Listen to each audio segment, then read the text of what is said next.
బిందు ప్రస్తుతం లైవ్లో ఉన్నారు. ప్రస్తుతం చెవిరెడ్డి భాస్కర్ రెడ్డి గారు ఉన్నారు. ఆయనతో మాట్లాడే ప్రయత్నం చేద్దాం. ఒకసారి మీడియాతో మాట్లాడే ప్రయత్నం చేయడానికి వచ్చారు. ఆయనతో ముందుగానే మనం లైవ్లో ఉన్నాం కాబట్టి మాట్లాడే ప్రయత్నం చేద్దాం. ఎలా ఉందండి సిచ్యువేషన్? ఎందుకంటే భారీగా ట్రాఫిక్ జామ్ అయిందని చెప్తున్నారు. బయట సిచ్యువేషన్ ఎట్లా? జగనన్న ఈరోజు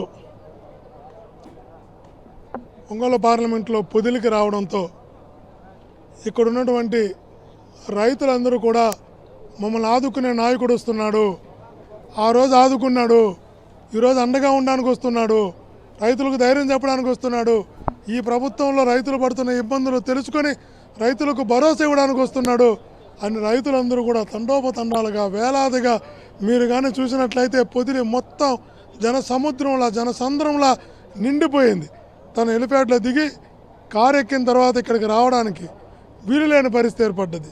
ఎందుకంటే ఇసుకేస్తే అంటే రైతులకు ఇసుకేస్తే కనీసం రాలనంత జనం స్వచ్ఛందంగా ఎవరికి వారు జగన్మోహన్ గారు వచ్చారు, మాకు మంచి జరుగుతుంది, జగన్మోహన్ గారు మా కోసం వస్తున్నారు, ఆయనకి మా బాధలు చెప్పుకోవాలి, మా కష్టాలు చెప్పుకోవాలి. ఆ రోజు కరోనా వచ్చినప్పుడు కూడా పొగాకు రైతులు బాధపడుతున్నారంటే 200 కోట్ల రూపాయలు ఇచ్చి ఆదుకున్న వ్యక్తి, కరోనా సమయంలో కూడా ఆ తర్వాత కూడా రైతుకు గిట్టుబాటు కల్పించిన వ్యక్తి. అంతమంది రాజశేఖర్ గారు పరిపాలన ఉన్నప్పుడు రైతును ఆదుకున్న తన తండ్రి ఆ రోజు రైతులను ఆదుకుంటే ఈరోజు కొడుకు రైతులను ఆదుకున్నాడు.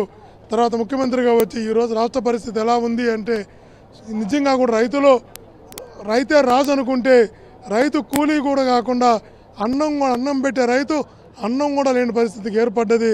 ఈరోజు పొగాకు రైతులు మీరు చూసినట్లయితే కొన్ని కుటుంబాలు ఆత్మహత్యలు చేసుకునే పరిస్థితికి వెళ్ళిపోతున్నాయి. ఎందుకంటే పట్టించుకునే నాదులు లేడు, భరోసా ఇచ్చే నాదులు లేడు, సహాయం చేసేటట్టు మా ప్రభుత్వం లేదు.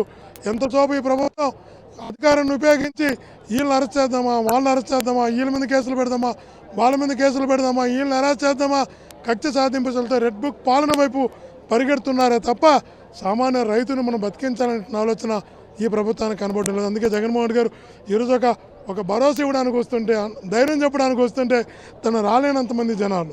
ఈరోజు జగన్ గారు వస్తున్నారు, లోపల ఆక్షన్ మాత్రం అప్పుడే కంప్లీట్ చేసేసి 700 బేలలో 600 బేలు అమ్మేశారు. అందుకనే ఇక్కడే కాదు, జగన్మోహన్ గారు ఎక్కడైతే వెళుతున్నారో అక్కడంతా కూడా ప్రభుత్వం ఏదో చేస్తుందని చెప్పుకోవడానికి ప్రయత్నం. రైతులు అదే అంటున్నారు, ఈ 600 దీని వరకు అమ్మారు అంటే ఇది జగన్మోహన్ గారు చూసి జగన్మోహన్ గారికి భయపడి జగన్మోహన్ గారు వస్తున్నటువంటి పరిస్థితుల్లో ఇచ్చారనేటువంటి ప్రజలకు తెలియకుండా పోదు. కానీ ఆయన తన తండ్రి రైతు నాయకుడు, తన కొడుకు రైతు పక్షపాతి. ఈరోజు ఒక రైతు పక్షపాతిగా రైతుల దగ్గరకు వస్తున్నాడు, రైతులతో మాట్లాడనున్నాడు, ప్రస్తుతం కూడా రైతుల సమస్యలు తెలియజేయనున్నాడు, పొగాకు పరిశీలించనున్నాడు. కాబట్టి ఈరోజు మీరు చూసినట్లయితే పొదిలి మొత్తం కూడా ఎక్కడ కూడా స్థలం కనమన్నంత జనం రైతులతో నిండిపోయిందంటే జగన్మోహన్ గారి మీద నమ్మకం, తాను వస్తున్నాడనేటువంటి ఒక భరోసా ఏ స్థాయిలో ఉందో ఒకసారి ఆలోచించవలసిన కోరుతున్నాం. జగన్మోహన్ గారి కోసం రైతులందరూ ఎదురు చూస్తున్నారు. Thank you sir. ఈ చెవిరెడ్డి భాస్కర్ రెడ్డి చెప్తున్నారు, భారీగా జనం రైతులు తండోపతండోలుగా పొదిలి పట్టణానికి చేరుకున్నారు, భారీగా స్వాగతం పలుకుతున్నారు ఆయనకి. ఎందుకంటే ఆయన వాళ్ళ కోసం రైతుల కోసం వస్తున్నటువంటి జగన్మోహన్ రెడ్డితో మాట్లాడే ప్రయత్నం చేయాలని ప్రతి ఒక్క రైతు ఆశిస్తున్నటువంటి పరిస్థితి ఉంది. ఎందుకంటే